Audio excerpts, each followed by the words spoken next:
দেখছে? কে গেছে রুইদাসের বাড়ি? কে গেছে? অর্জুন।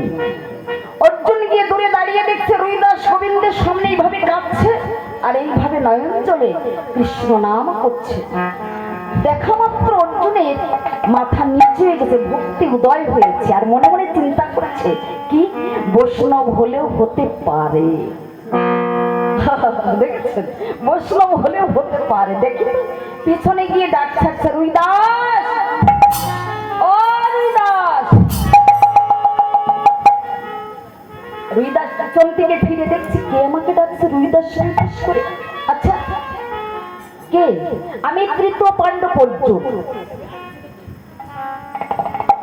আমাকে তো আমার বাড়িতে তো কেউ আসবে না, আমি নিচে খুলে জন্ম নিয়েছি বলে আজ তৃতীয় পাণ্ডব অর্জুন আমার বাড়িতে এসেছে। অর্জুন বলছে আমিও আসতে চাইনি রুইদাস তোমার বাড়িতে। দেখেছেন, আমিও আসতে চাইনি, আমাকে বাধ্য করেছে। রুইদাস তখন উত্তর করেছে, কে তোমাকে বাধ্য করেছে? এই তৃতীয় পাণ্ডব অর্জুন। বলে দাও, কৃষ্ণ দয়াময় কৃষ্ণ আমাকে বাধ্য করেছে তোমার বাড়িতে আসতে। তুমি কি বৈষ্ণব? তুমি যদি বৈষ্ণব হবে, শোনো, আমরা ওই কুরুক্ষেত্রের মাঠে জ্ঞাতিগণ বধ করে আত্মীয় স্বজন বধ করে আমাদের পাপ হয়েছে। সেই পাপ থেকে নিবৃত্তি পাবার জন্য আমাদের বৈষ্ণব সেবা দিতে হবে। সেই বৈষ্ণবটি হচ্ছে তুমি রুইদাস। তাই আগামীকাল আমার বাড়িতে বৈষ্ণব সেবা হবে। তুমি যদি বৈষ্ণব হও তাহলে আমার বাড়িতে যাবে, আর যদি বৈষ্ণব না হও তাহলে যাবার দরকার নেই। অবস্থাটা দেখেছেন? হ্যাঁ, যখন এই কথা বলছে অর্জুন, বৈষ্ণব, তুমি কি বৈষ্ণব? যদি বৈষ্ণব হবো তাহলে যাবে। যখন এই কথাটা মা বলেছে, অর্জুন, রুইদাস আমাকে দেখতে বলছে, অর্জুন, আমার ভগবান কৃষ্ণ বলেছে আমি বৈষ্ণব। এতদিন আমার মাথার আশা ছিল, আমার কৃষ্ণ বলেছে আমি বৈষ্ণব। তাহলে অর্জুন, আমি তোমার নিমন্ত্রণ গ্রহণ করলাম। আগামীকাল আমি তোমার বাড়িতে বৈষ্ণব সেবায় যাব।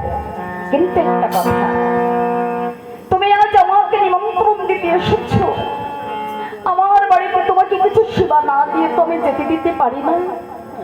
যখন এই কথা বলছে, এখন কোথায় যাবে? অর্জুন মনে মনে চিন্তা করছে, অহংকারী অর্জুন কি আমাকে সেবার কথা বলছে। এইবার অর্জুন বলছে, রুইদাস শোনো, আগামীকাল আমার বাড়িতে বৈষ্ণব সেবা হবে। তুমি আগে বৈষ্ণব সেবা গ্রহণ করবে, তারপরে একদিন ভালো দিন দেখে সময় মতো আমি তোমার বাড়িতে এসে বৈষ্ণব সেবা করবো। হৃদয় বলছে, তাই নাকি? তা কি বলতে হয়? তা কি করে হবে? আজ ভগবান কৃষ্ণ সখা অর্জুন, তৃতীয় পাণ্ডব অর্জুন, আমার কত সৌভাগ্য। আজ সেই পরম বৈষ্ণব অর্জুন আমার বাড়িতে এসেছে, তাকে সেবা না দিয়ে তো আমি পারি না। অর্জুন কি সমস্যায় পড়ে গেছে, মনে মনে চিন্তা করছি, কি সমস্যায় পড়ল অর্জুন, মনে মনে ভাবে কি সমস্যায়। আর দাসের বাড়িতে সেবা করবো কেমনে, বাড়িতে সেবা করবো কেমনে। আর লোক যদি জানতে পারে, লোক যদি জানতে পারে, যদি জানতে পারে, যদি জানতে পারে, কিনা চোখে দেখবে মরে, লোকে যদি জানতে পারে, কি বলিবে মরে, লোকে যদি জানতে পারে। শোনো রুইদাস, তুমি যে পরম বৈষ্ণব আমি বিশ্বাস করছি, আমি মানছি। শোনো, আমার সমাজ বলে একটা জিনিস আছে, আমি সমাজে বাস করি। তোমার বাড়িতে যদি আমি আজ সেবা করে যাই আর লোকে যদি জানতে পারে যে ওই রুইদাস মুচির বাড়ি তৃতীয় পাণ্ডব অর্জুন সেবা করেছে, কি অবস্থা হবে? মুচির বাড়ির সেবা নাকি? তাহলে লোকে আমাকে ঘৃণার চোখে দেখবে না? তাহলে আজ তোমার বাড়ি আমি সেবা করতে পারবো। তুমি আগামীকাল আমার বাড়িতে গিয়ে সেবা করবে। যখন এই কথা বলছে রুইদাস বলছে তাই নাকি, তা কি করে হয়? আমার এই মুচি অঙ্গ সূচি করতে যদি আমার অত দূর আমি কষ্ট করে যাবো কোন, এখানে বসে তো আমি মুচি অঙ্গ সূচি করতে পারি। পরম ভক্ত এসেছে আমার বাড়িতে, আমি মুচি অঙ্গ যদি আমার সূচি করতে হয় বসলাম সেবা, ওখানে গিয়ে আমি করবো কেন?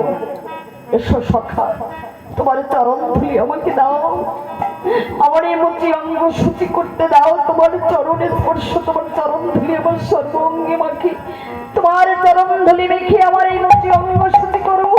এসো ভক্ত, ওরে দাও দাও ভক্ত চরণ ধুলি, দাও দাও ভক্ত চরণ ধুলি, দাও দাও ভক্ত তোমার চরণ ধুলি, দাও দাও ভক্ত তোমার চরণ ধুলি,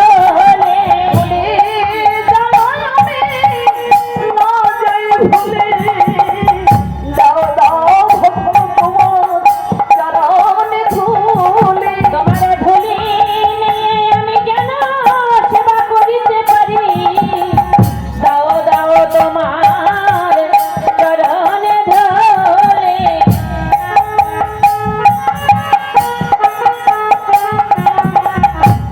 দাও তোমার চরণ ধুলি।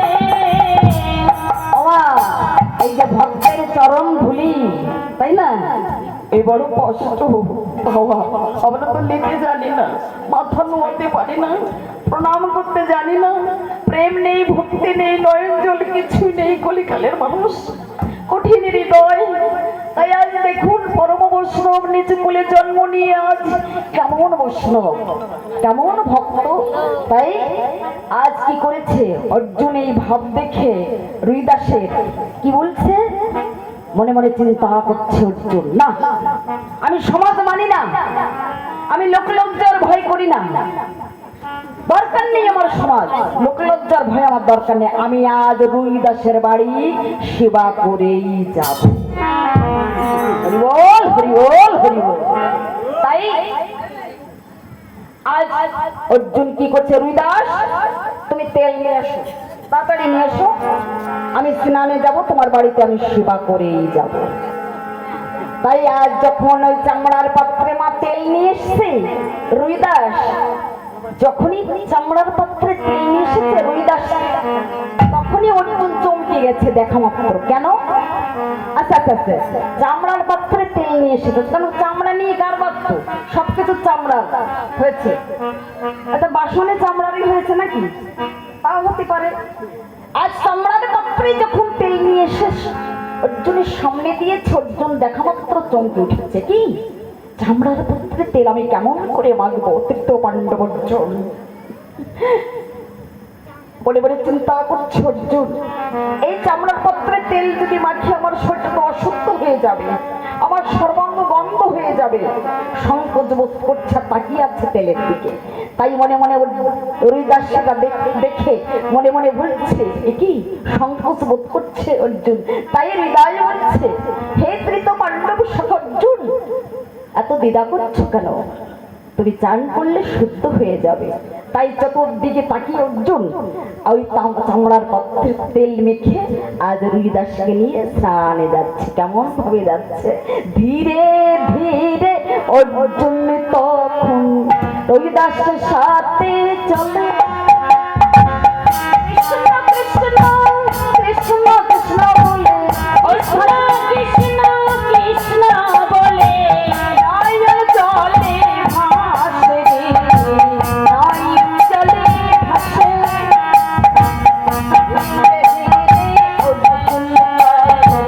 চলে রুইদাসের সাথে, কৃষ্ণ কৃষ্ণ বলে ভাসে নয়ন জলে, ভাসে নয়ন জলে। ধীরে ধীরে চলছে অর্জুন আর কৃষ্ণ নাম করতে করতে যাচ্ছে। ওমা কিছু দূর গিয়ে অর্জুন আর রুইদাস যাচ্ছে, কিছু দূর এগিয়ে হাঁটতে হাঁটতে গিয়ে দেখতে পায় একটা পাত্র। রুইদাস তখন বলছে, তৃতীয় পাণ্ডব অর্জুন, এই পাত্রর ভিতরে চান করো। যাবে কোথায় মা? পাত্রর ভিতরে কি চামড়া ভিজানো রয়েছে, চারিদিকে চামড়ার গন্ধ, পাত্রর ভিতরে পোকা কিলবিল করছে, দুর্গন্ধ বেরোচ্ছে। যখনই